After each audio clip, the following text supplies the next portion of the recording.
नमस्कार दोस्तों, आप देख रहे हैं स्मार्ट लॉ एंड जुडिशरी। आज के वीडियो में हम डिस्कस करेंगे एमपी जुडिशरी मेंस की प्लानिंग और स्ट्रेटजी के बारे में। जैसा कि आप सभी जानते हैं कि एमपी मेंस में 4 पेपर होते हैं, जिनमें से 2 पेपर लॉ के, 1 लैंग्वेज का और लास्ट पेपर जजमेंट राइटिंग का होता है। आज के वीडियो में हम डिस्कस करेंगे बेसिकली लॉ पेपर के बारे में कि उसकी प्रिपरेशन एंड तैयारी कैसे की जाए। एमपी में चारों पेपरों का वेटेज इक्वल है। चारों पेपर 100 मार्क्स के हैं, टोटल 400 मार्क्स का है। तो लॉ के जो 2 पेपर हैं बेसिकली फर्स्ट सिविल लॉ है और सेकंड पेपर जो है वो लोकल एंड क्रिमिनल लॉ का है। जो लॉ थर्ड है, हालांकि जो पेपर नंबर 3 है लेकिन लॉ में सेकंड पेपर है। तो फर्स्ट पेपर में जो सब्जेक्ट्स कवर है वो है constitution, CPC, transfer of property act and contract act. ये 4 जो है मेजर सब्जेक्ट हैं, कॉन्स्टिट्यूशन, सीपीसी, टीपीए और कॉन्ट्रैक्ट। 2 माइनर भी हैं, वो हैं स्पेसिफिक रिलीफ एक्ट और लिमिटेशन एक्ट। अब सबसे इम्पॉर्टेंट चीज़ है वो है कि वेटेज क्वेश्चंस का। देखिए एमपी में बेसिकली जो 6 सब्जेक्ट्स हमने यहाँ डिस्कस किए, लिमिटेशंस को हटा दिया जाए तो बाकी 5 सब्जेक्ट से 2-2 क्वेश्चंस आते हैं जिनका वेटेज 8 मार्क्स ईच रहता है।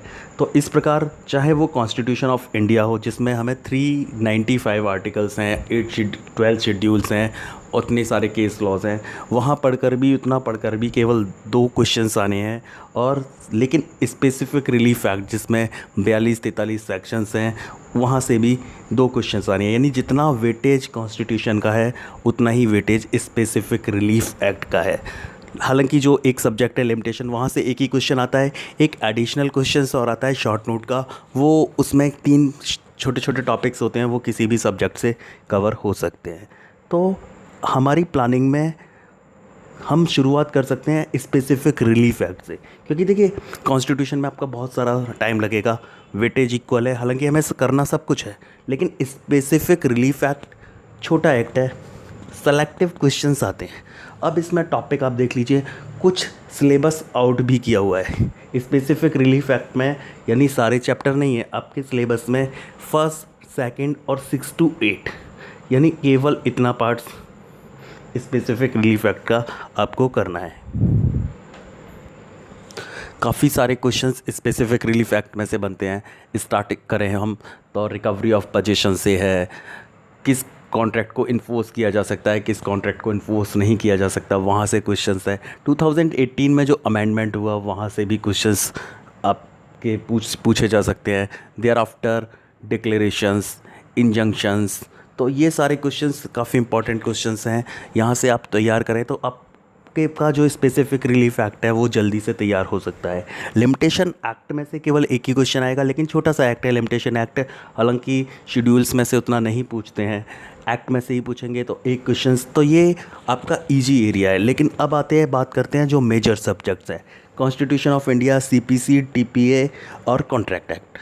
देखिए इन पेपर्स में जो एक चीज़, विशेष चीज़ हमें याद रखनी है वो ये है कि जैसे कॉन्स्टिट्यूशन ऑफ इंडिया में रिपीटेशन नहीं होता है, ना के बराबर होता है।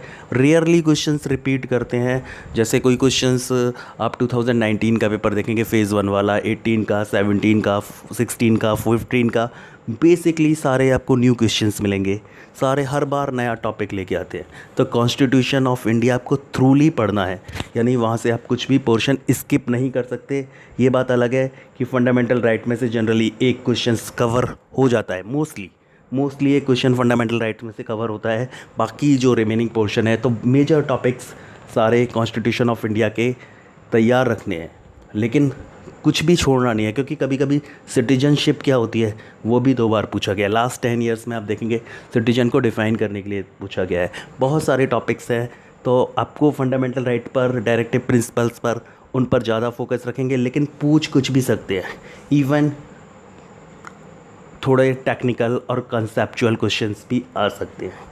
इसके बाद दूसरे नंबर पर आता है सीपीसी। तो सीपीसी में भी जनरली क्वेश्चंस रिपीट नहीं करते हैं, लेकिन सबसे बड़ी चीज़ क्या है, ये एग्ज़ाम किस चीज़ का है? ये एग्ज़ाम है सिविल जज का। तो सिविल जज का काम बेसिकली न्यू सूट सुनना होता है। सिविल जज का काम अपील सुनना नहीं होता। तो सीपीसी में वो पोर्शंस जो रिगार्डिंग अपील है, जो रिगार्डिंग हायर जुडिशियल ऑफिसर से रिगार्डिंग प्रोविज़न है, जनरली उस प्रोविज़न में से क्वेश्चंस नहीं देते हैं। तो लेकिन उसके अलावा बाकी वो सारे प्रोविज़न्स जिसका यूज एक सिविल जज को होता है, वो सारे प्रोविज़न आएंगे। हो सकता है आपसे ऑर्डर 41, ऑर्डर 42, ऑर्डर 43 जो अपील के रिगार्डिंग है, या सेक्शन 96 से लेके जो अपील के रिगार्डिंग है वहाँ से उतना ना पूछे, लेकिन जो सारे एक्सरसाइज, जो सारे राइट्स सिविल जज के साथ होते हैं, साथ में बेसिक सब्सटेंशियल लॉ जितना भी है सिविल का, उसमें से क्वेश्चंस आ सकते हैं। कंसेप्चुअल क्वेश्चंस बहुत आते हैं सीपीसी में से। 2018 में मुझे याद है एक क्वेश्चंस आया था कि अगर लॉ की इंटरप्रिटेशन चेंज हो जाए तो क्या पार्टी उस मैटर को दोबारा से स्टार्ट कर सकती है। ये क्वेश्चन 2018 में पूछा गया था। काफ़ी लोग कंफ्यूज हुए थे इस क्वेश्चंस पर। तो सीपीसी आपको अच्छे से याद करना है। जितने भी मेजर टॉपिक हैं वो आप याद कर सकते हैं। बस जो डिस्ट्रिक्ट जज से रिलेटेड प्रोविज़न है, जो हायर जुडिशियल ऑफिसर से रिलेटेड प्रोविज़न है, उसको आप स्किप कर सकते हैं। अब बात करते हैं ट्रांसफ़र ऑफ प्रॉपर्टी एक्ट की। देखिए, transfer of property act comparatively constitution और सीपीसी से थोड़ा छोटा है, कम एरिया है, क्योंकि वहाँ सेलेक्टिव क्वेश्चंस है, कुछ हॉट टॉपिक्स हैं। जनरली ज़्यादा क्वेश्चंस भी नहीं बनते अगर मेंस में देखा जाए, तो आप वो सेलेक्टेड पोर्शंस हैं। अगर आप स्टार्टिंग से देखें तो किन प्रॉपर्टी को हम ट्रांसफ़र नहीं कर सकते, ठीक है। उसके बाद इलेक्शन से रिलेटेड क्वेश्चंस पूछते हैं, रूल अगेंस्ट परपेचुटी। इसके बाद ostensible owner, doctrine of feeding by estoppels, thereafter sale, mortgage, charge, lease, actionable claim, gift.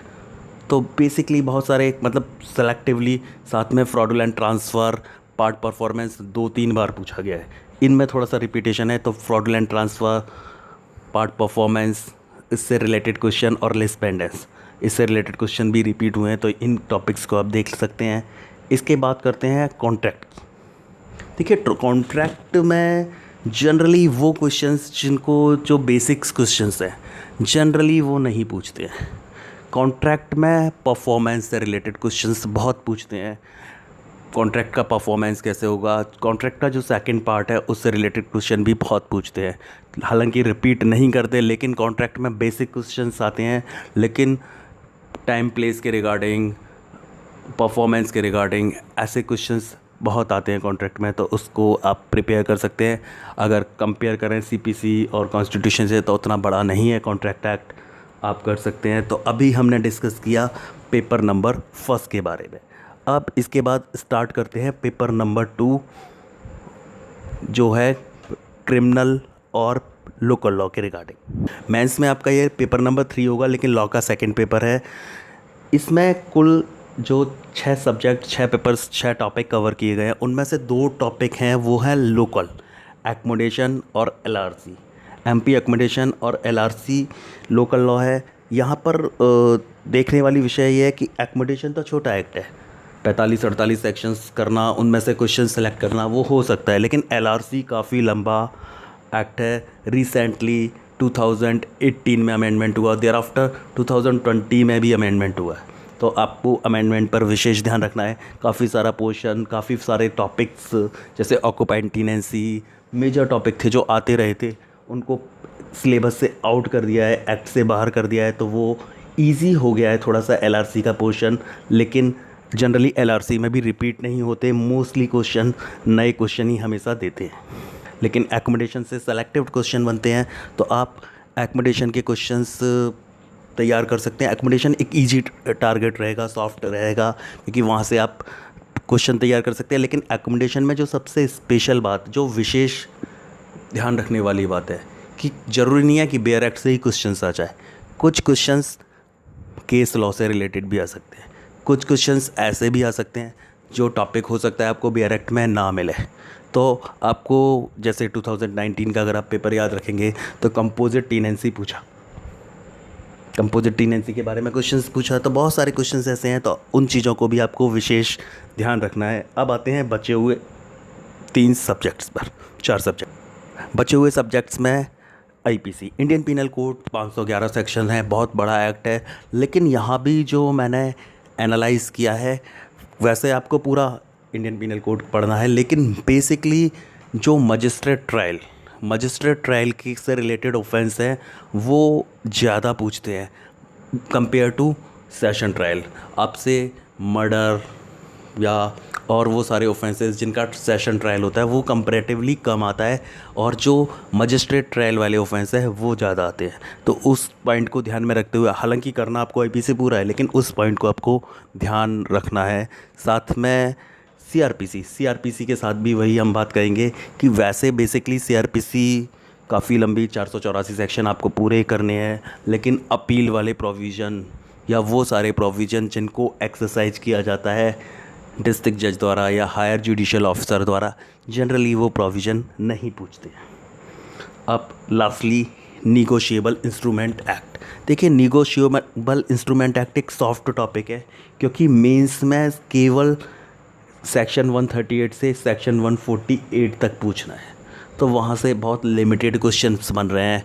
Cognizance से रिलेटेड क्वेश्चंस आ सकता है, ऑफेंसेस बाय कंपनी क्वेश्चंस आ सकता है, या जो 2018 का अमेंडमेंट हुआ है, जो नए प्रोविज़न जोड़े हैं 143A और 148, उससे रिलेटेड प्रोविज़न आ सकता है। तो एक सॉफ्ट टॉपिक है, आप उसको ईज़िली प्रिपेयर कर सकते हैं तो एनआई एक्ट में, लेकिन केसेस लॉ एनआई एक्ट में भी आपको ध्यान रखने पड़ेंगे।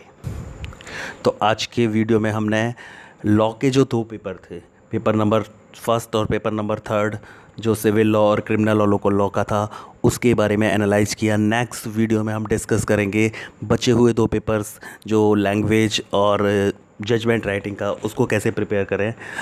देखते रहिए हमारा channel smart law and judiciary. धन्यवाद।